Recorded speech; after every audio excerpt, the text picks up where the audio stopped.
From the heart of El Monte, City Hall West, it's El Monte Tonight with your host, Arturo Esparza. Tonight's special guest, Council Member Bar Patel. Wendy Zhang, our program coordinator. We also have Mario Rodriguez from LA Works. And we also have H.B. Barnum, producer of Sing Boy Records. Tonight's special band is Bob DeSenda and the Latin Jazz Band. And I'm yours truly, Jamie Neary. Come on, boys. Take us away.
Oh my goodness, man. That was so. Give him another round of applause. Don't be shy here, man. That's too much energy, man. I mean, we could bottle that. We'd solve the energy shortage, I tell you. Well, welcome once again to that little show we call El Monte Tonight, around the corner and up the block from where you live in beautiful El Monte, California, City Hall West. I'm Arturo Esparza, and welcome you back. We were Last week over there, going to ABC Listen, so we're at the community center, and they did listen, by the way.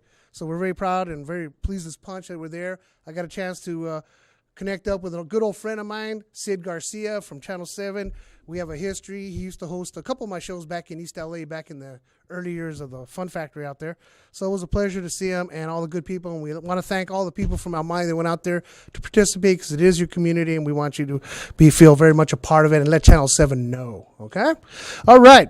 I'm going to forego some of the normal announcements right now because we have a very special guest on the show. I just want to correct that is the Bob DeSena Latin Jazz Band.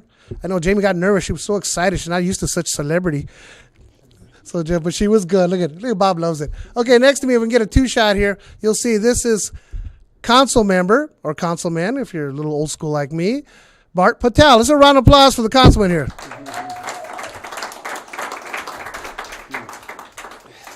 So tell us, councilman, what did you think of the band? Weren't they good? I was mesmerized by the rhythms and their energy.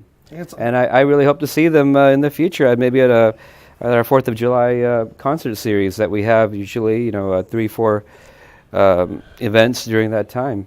Yeah, we'd love to have him on there. Let me tell you, this is so exciting. He's not used to this much excitement except when he does the council meetings, and then it's a blast. It's a knockdown, drag-out operation, let me tell you, for a good at least 5-6 hours, right? At least, minimum. Okay, well, that's good. That shows test your endurance there. So tell us a little bit about yourself, Councilman. I know this has been your first year. Any impressions how this first year went for you working with the city council? Well, as a first-time council member in 2012, it was very memorable. We had a lot of issues that came before the community, came before the council. Right on the get-go, we had to deal with this Buddies and Beagles issue that had been going on for a long time, and it culminated at a council meeting. That was something really unusual. We had, this halfway house Cornell issues that came up before the council, and these are issues that really got the community really involved, and they really showed how much they care about the community and how much they care about the city.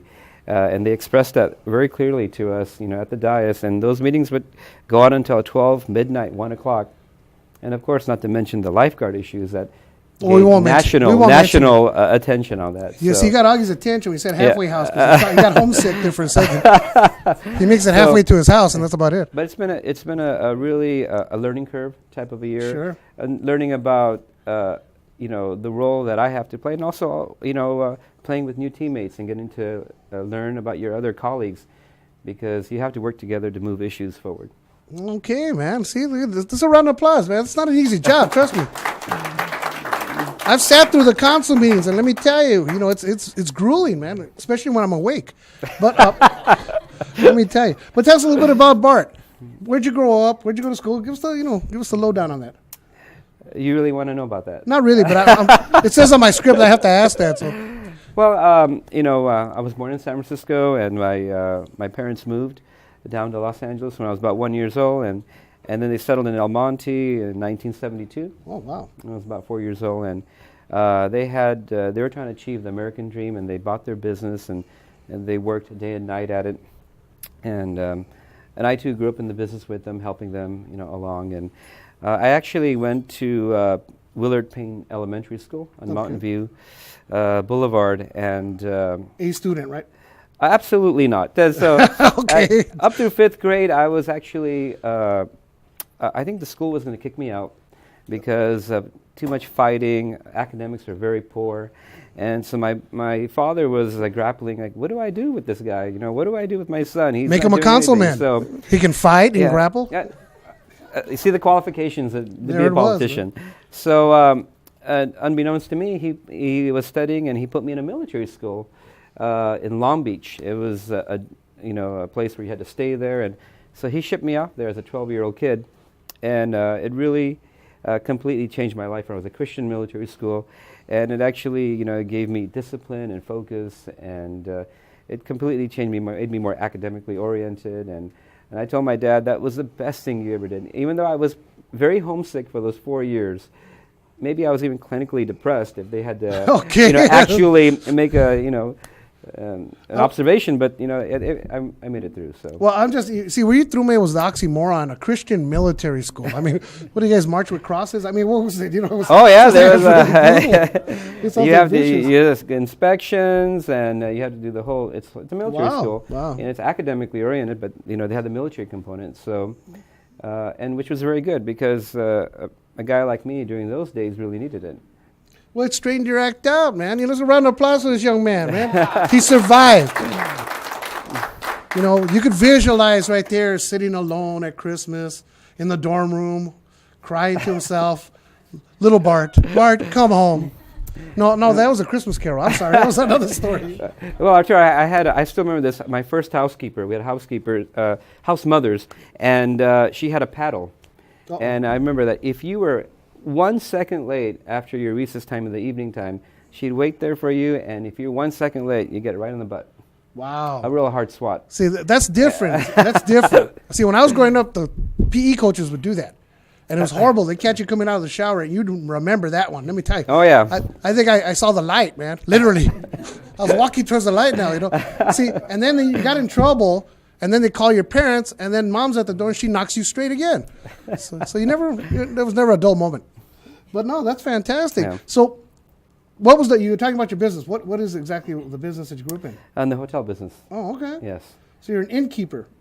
Absolutely. As we used to call it. That's yes, good, yeah. I still am. Okay, well, that's fantastic. So what led you to decide, hey, one day I'm going to throw my hat in the ring and become, a councilman and throw my career away and all that? I think I had an epiphany, and I got me to run for the El Monte City Council one day.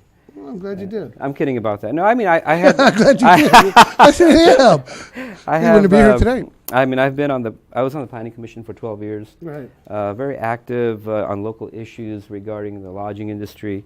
And so it was just a natural evolution to at least, give it a shot. It was, and partly frustration, I'm sure, right? You said, hey, I can do better. And you know what? There are some things you see, and you try to communicate that, to people in charge and say, hey, you know what? Maybe you guys should change out your financial auditors. They've been here for like 20 years. Do you really need to be redoing the books again? Can we get somebody else? And you start bringing up these ideas, and then when they go on deaf ears and other stuff, you say, hey, you know what? Maybe I can help make a difference. Oh, that's fantastic. So are we going to stick around for a while, going for mayor, or what's next?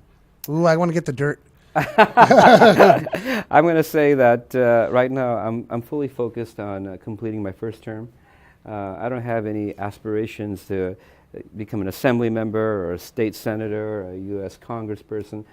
My focus is to help the community, to help the businesses here in town, so we can thrive and get our fair share here in El Monte. Because one thing I keep hearing is, everyone has passed us. It's like we've been sleeping in a time capsule, and then one day we woke up and we're like still in the 20th century, and everyone's passed us by. And I hope that I can help make a little bit of a difference to improve the lives and quality of life here in our town.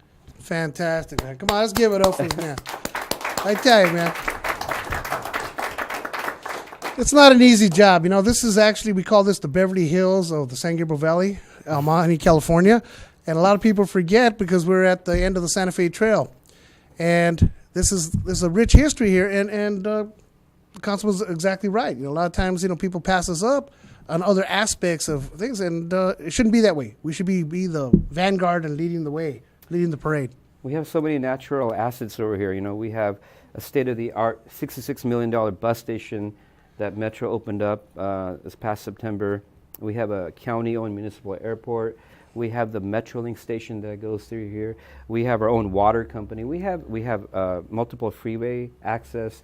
So we just have to harness, those assets and that energy, and I know we could move forward and do better. See, we gotta be like the Bob DeSena, if you will, of cities. Multi-talented, plays trumpet, plays the vibes. He does it all. And that's the way El Monte's got to be. So any parting shots? Like I said, this is a milestone. We've been very blessed to have the councilman here on the first time that we're streaming this live on Ustream. So right now, even as we see it, people are able to watch us worldwide as this show goes on, and they can't change the channel. Haha. It's on you now. So you got anything to say? Any parting shots, shout outs, or anything you want to say? I know you brought your lovely daughter here. She's right there tripping out. Saying, My 7-year-old, I call her the protege. She had to do a math class today. I said, hey, let's make a deal. Finish your homework early today, and I'm going to take you to a special place. And you don't have to go to your math class today. She goes, okay, Dad, I'll finish up my homework, and I'll get ready, and I'll take my shower, and I'll go with you. And I go, great. And so we made a deal, and she's here, and I'm going to go pick up my little son right now as soon as we're done. Oh, fantastic. See, my dad used to tell me that, too. We'll go to a special place while he's taking his belt off. Really? You're going to see the stars. But that was like, well. And I also want to say hi to my good friend Tony Garcia back over there. He's been a super, super friend and a super supporter. Couldn't ask for a better friend. Hey, Tony, are we going to get you up here one day? We want to get you up here. Let's get a round of applause for Tony, man. He mean it.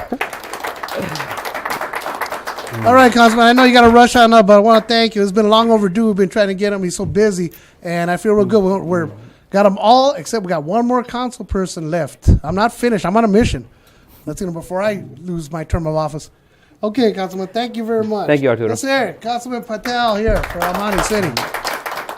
We'll take it away with the Bob DeSena Jazz Band here on El Monte Tonight, coming to you from the heart of City Hall West. Take it away. 1, 2, 1, 2, 3.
You know you liked it.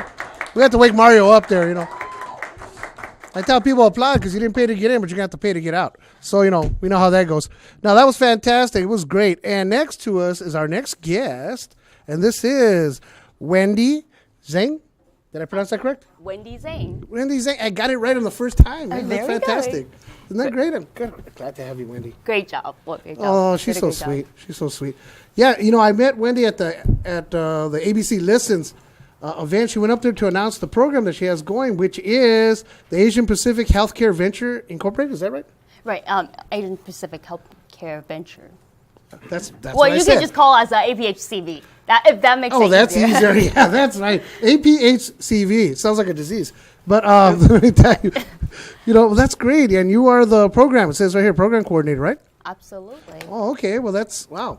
So tell us a little bit about the program. Just, you know, give us a thumbnail sketch. Okay, well, entering our 25th year, Asian Pacific Healthcare Venture, starting our new clinic, healthcare clinic in Monte, right off on Flair Drive in Baldwin Place. We're very new to the community, even though we don't have as ambitious of goal or resume as a previous council member. But you know what? We're on the same mission. We're here to serve the community. We want to help because we know that with the frontliner, we can see and hear the stories that's happening to the local residents, and we do our best to provide care in a very, very considerate manner and culturally competent as well. So we've been very lucky for the new program called Integrated Service Management.